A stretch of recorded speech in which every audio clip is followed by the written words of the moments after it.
capítulo 24 do livro de Atos dos Apóstolos.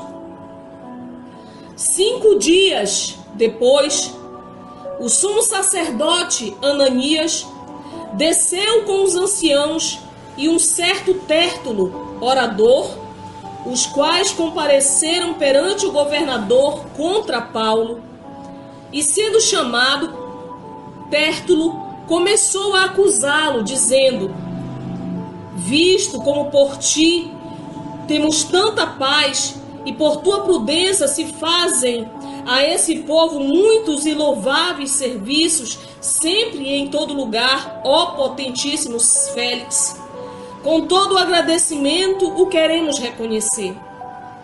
Mas, para que te não detenha muito, rogo-te que, conforme a tua equidade, nos ouça por pouco tempo.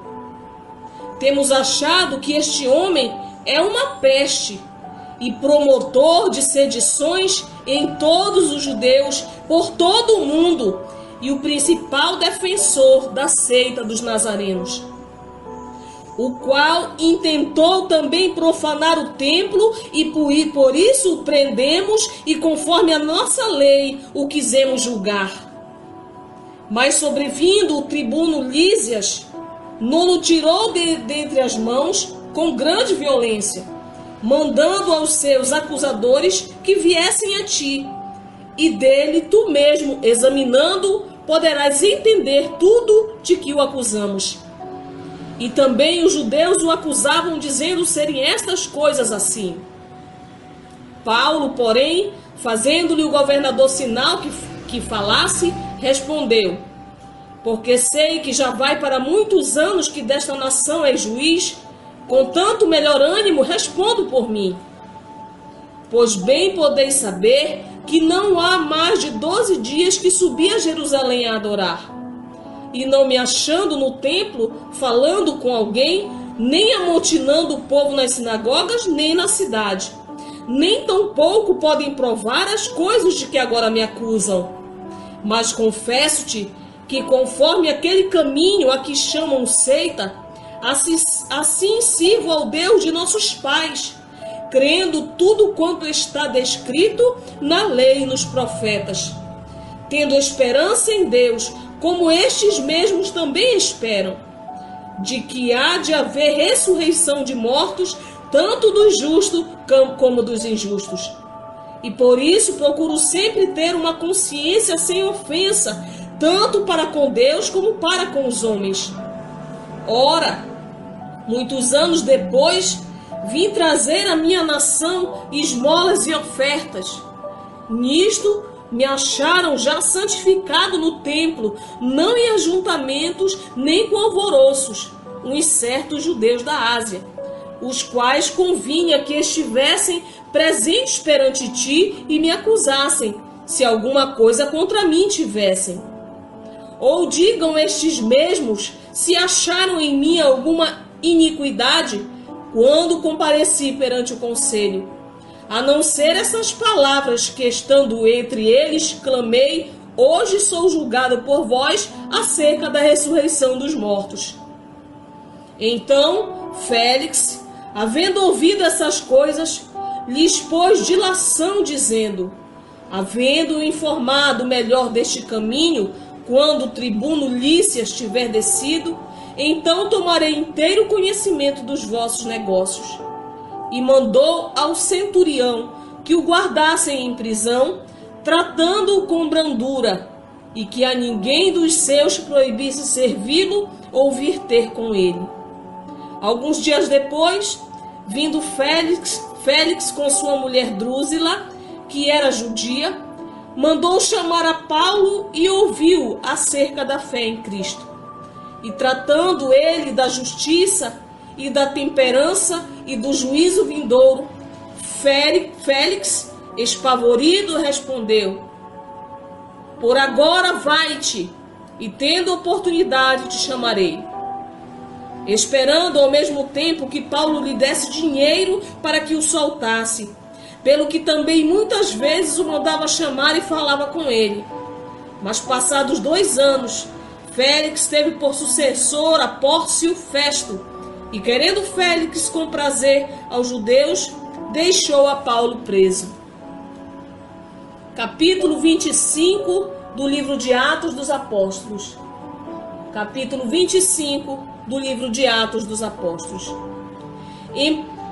Entrando, pois, Festo na província, subiu dali a 3 dias de Cesareia a Jerusalém. E os sumos sacerdotes e os principais judeus compareceram perante ele contra Paulo e lhe rogaram, pedindo como favor contra ele, que o fizesse vir a Jerusalém armando ciladas para o matarem no caminho. Mas Festo respondeu que Paulo estava guardado em Cesareia e que ele brevemente partiria para lá. Os que, pois, disse, dentre vós tem poder, desçam comigo, e se nesse varão houver algum crime, acusem-no. E não se demorando entre eles mais de 10 dias, desceu a Cesareia, e no dia seguinte, assentando-se no tribunal, mandou que trouxessem Paulo. Chegando ele, o rodearam os judeus que haviam descido de Jerusalém, trazendo contra Paulo muitas e graves acusações que não podiam provar. Mas ele, em sua defesa, disse: eu não pequei em coisa alguma contra a lei dos judeus, nem contra o templo, nem contra César. Todavia, Festo, querendo comprazer aos judeus, respondendo a Paulo, disse: queres tu subir a Jerusalém e ser lá perante mim julgado acerca dessas coisas? Mas Paulo disse: estou perante o tribunal de César, onde convém que eu seja julgado. Não fiz agravo nenhum aos judeus, como tu muito bem sabes. Se fiz algum agravo ou cometi alguma coisa digna de morte, não recuso morrer. Mas se nada há das coisas que esses me acusam, ninguém pode me entregar a eles. Apelo para César. Então Festo, tendo falado com o conselho, respondeu: apelaste para César? Para César irás. Passados alguns dias, o rei Agripa e Berenice vieram a Cesareia a saudar Festo. E como ali ficassem muitos dias, Festo contou ao rei os negócios de Paulo, dizendo: um certo varão foi deixado por Félix aqui preso, a respeito de quem os principais dos sacerdotes e os anciãos dos judeus, estando eu em Jerusalém, compareceram perante mim pedindo sentença contra ele. A eles respondi que não é costume dos romanos entregar algum homem à morte sem que o acusado tenha presentes os seus acusadores e possa defender-se da acusação. De sorte que, chegando eles aqui juntos no dia seguinte, sem fazer dilação alguma, assentando no tribunal, mandei que trouxessem o homem. Acerca dele, estando presentes os acusadores, nenhuma coisa apontaram daqueles que eu suspeitava. Tinham, porém, contra ele algumas questões acerca da superstição e de um tal Jesus defunto que Paulo afirmava viver. E estando eu perplexo acerca da inquirição desta causa, perguntei se queria ir a Jerusalém e lá ser julgado acerca dessas coisas. Mas apelando Paulo para que fosse reservado ao conhecimento de Augusto, mandei que o guardassem até que o envie a César. Então Agripa disse a Festo: bem quisera eu ouvir também esse homem. E ele disse: amanhã o ouvirás. No dia seguinte, vindo Agripa e Berenice com muito aparato, entraram no auditório com os tribunos e varões principais da cidade, sendo trazido Paulo por mandado de Festo. E Festo disse: Rei Agripa e todos os varões que estáis presentes conosco, aqui vedes um homem de quem toda a multidão dos judeus me tem falado, tanto em Jerusalém como aqui, chamando que não convém que viva mais. Mas achando eu que nenhuma coisa digna de morte fizera, e apelando ele mesmo também para Augusto, tenho determinado enviar-lhe. Dele, porém, não tenho coisa alguma certa que escreva ao meu senhor, e por isso perante vós o trouxe, principalmente perante ti, ó rei Agripa, para que depois de interrogado tenha alguma coisa que escrever. Porque me parece contra a razão enviar um preso e não notificar contra ele as acusações. Atos capítulo 26. Atos capítulo 26. Depois, Agripa disse a Paulo: permite-se que te defendas. Então Paulo, estendendo a mão em sua defesa, respondeu: tenho-me por venturoso, ó rei Agripa, de que perante ti me haja hoje de defender de todas as coisas de que sou acusado pelos judeus.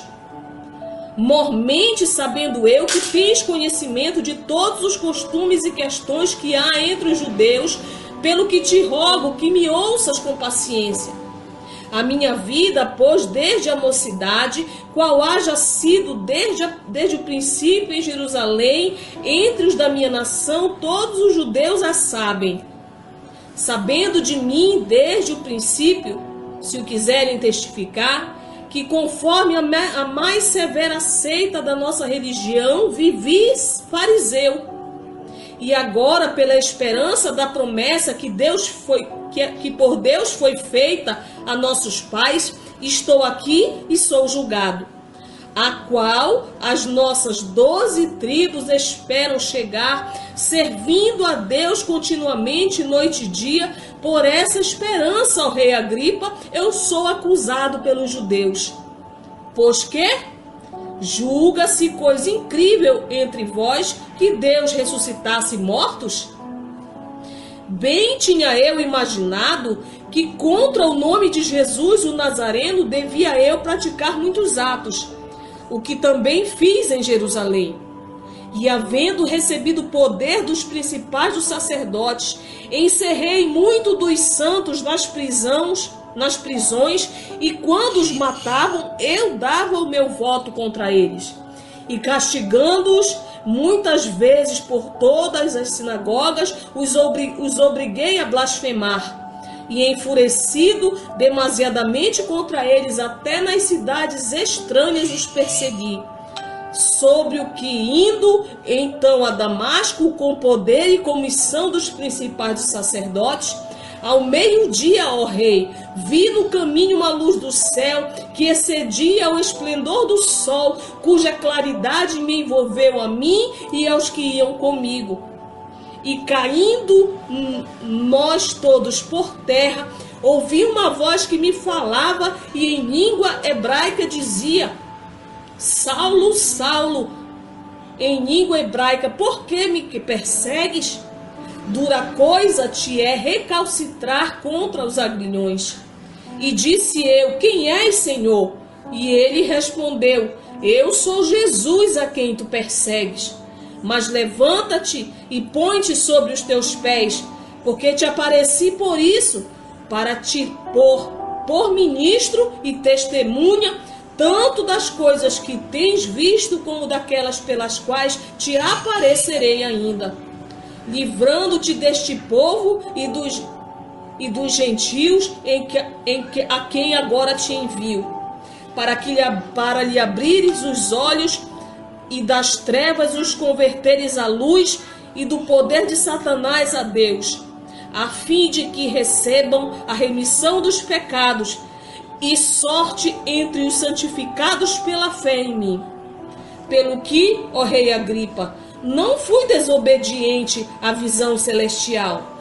Antes anunciei primeiramente aos que em Damasco e em Jerusalém e por toda a terra da Judeia, e aos gentios que se emendassem e se convertessem a Deus, fazendo obras dignas de arrependimento. Por causa disso, os judeus lançaram mão de mim no templo e procuraram matar-me. mas alcançando o socorro de Deus, ainda até o dia de hoje permaneço, dando testemunho tanto a pequenos como a grandes, não dizendo nada mais do que os profetas Moisés disseram que devia acontecer. Isso é, que o Cristo devia padecer e, sendo o primeiro da ressurreição dos mortos, devia anunciar a luz a este povo e aos gentios. E dizendo ele isso em sua defesa, disse Festo em alta voz: Estás louco, Paulo? As muitas letras te fazem delirar. Mas ele disse: Não deliro, ó potentíssimo Festo. Antes digo palavras de verdade e de um são juízo.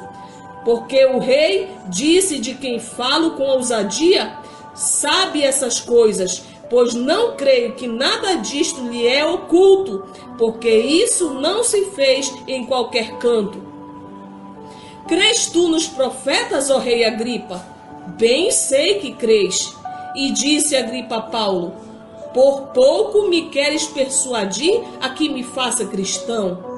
E disse Paulo: Prover a Deus que, ou por pouco ou por muito, não somente tu, mas também todos quanto hoje me estão ouvindo, se tornassem tais qual eu sou, exceto essas cadeias. Dizendo ele isto, se levantou o rei e o governador e Berenice e os que com ele estavam assentados, e apartando-se dali, falavam uns com os outros, dizendo: Este homem nada fez digno de morte ou de prisões. E Agripa disse a Festo: Bem podia soltar-se este homem, se não houvera apelado para César. Glórias a Deus. Vamos ler mais um capítulo, irmãos? Capítulo 27 do livro de Atos dos Apóstolos. Como se determinou que havíamos de navegar para a Itália, entregaram Paulo e alguns outros presos a um centurião por nome Júlio, da corte Augusta. E embarcando nós em um navio adramitino, partimos navegando pelos lugares da costa da Ásia, estando conosco Aristarco, macedônio de Tessalônica. E chegamos no dia seguinte a Sidom, e Júlio, tratando Paulo humanamente, lhe permitiu ir ver os amigos para que cuidassem dele. E partindo dali, fomos navegando abaixo de Chipre, porque os ventos eram contrários. E tendo atravessado o mar ao longo da Cilícia e Panfilha, chegamos a Mirra, na Lícia.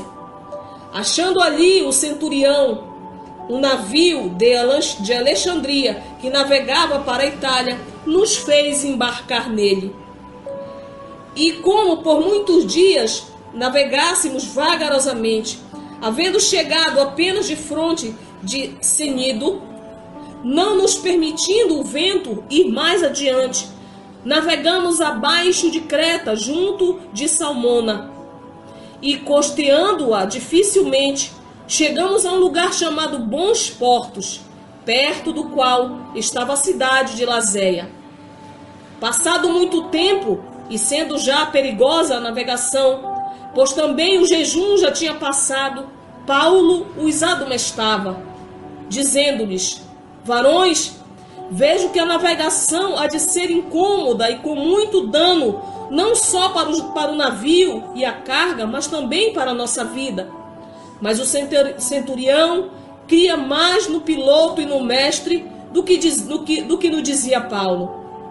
E como aquele porto não era cômodo para invernar, os mais deles foram de parecer que se partisse dali para ver se podiam chegar a Fenice, que é um porto de Creta, que olha para a banda do vento da África e do Coro, e invernar ali. E soprando o vento sul brandamente, lhes pareceu terem já o que desejavam. E fazendo-se de vela, foram de muito perto costeando Creta. Mas não muito depois, deu nela um pé de vento chamado Euroaquilão.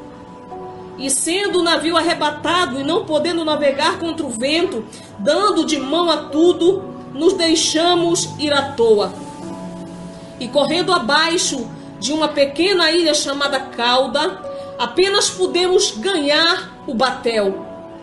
E levando este para cima, usaram de todos os meios, cingindo o navio e temendo darem à costa de Sirte, amainadas as velas, assim foram à toa. Andando nós agitados por uma veemente tempestade, no dia seguinte aliviaram o navio. E ao terceiro dia nós mesmos, com as próprias mãos, lançamos ao mar a armação do navio.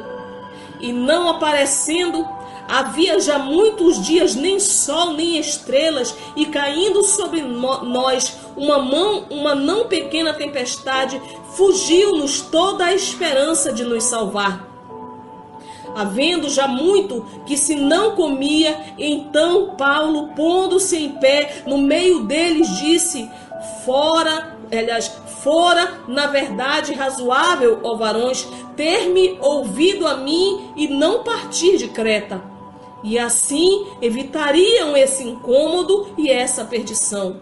Mas agora vos admoesto a que tenhas bom ânimo, porque não se perderá a vida de nenhum de vós, mas somente o navio.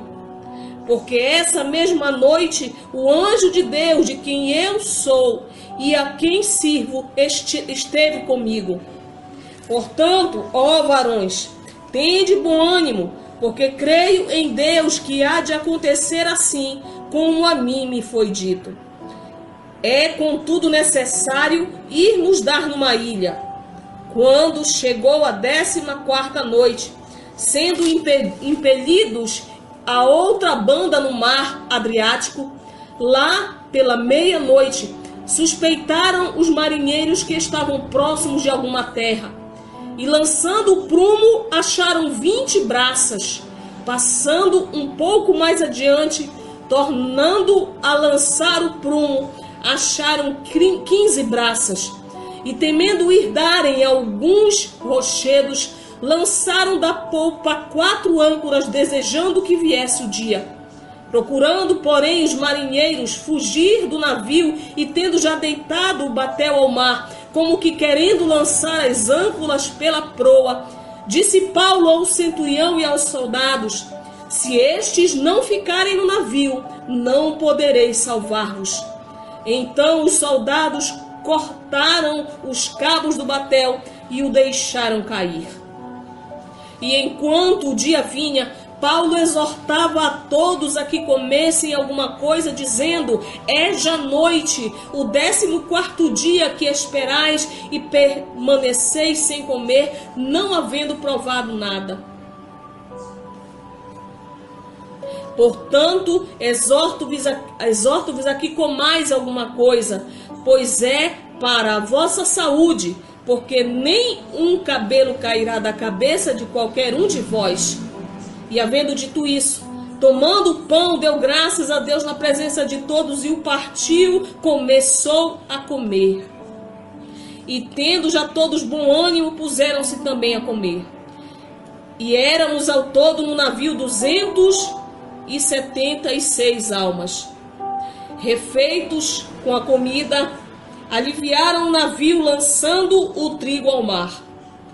E sendo já dia, não reconheceram a terra, enxergaram, porém, uma enseada que tinha praia, e consultaram-se sobre se deveriam encalhar nela o navio. Levantando as âncoras, deixaram ir ao mar, largando também as amarras do leme, e alçando a vela a maior vento, dirigiu-se para a praia. Dando, porém, no lugar de 2 mares, encalhando ali o navio, e fixa a proa, ficou imóvel, mas a polpa abria-se com a força das ondas. Então, a ideia dos soldados foi que matassem os presos para que não fugissem nenhum, escapando a nado. Mas o centurião, querendo salvar a Paulo, lhes estorvou este intento, e mandou que os que pudessem nadar se salvassem primeiro ao mar e se salvassem em terra. E os demais, uns em tábuas e outros em coisas do navio. E assim aconteceu que todos chegaram à terra salvos. Glórias a Deus. Aleluia, glórias a Deus. Louvado seja o nome do Senhor. Finalizamos hoje o capítulo 27 do livro de Atos dos Apóstolos.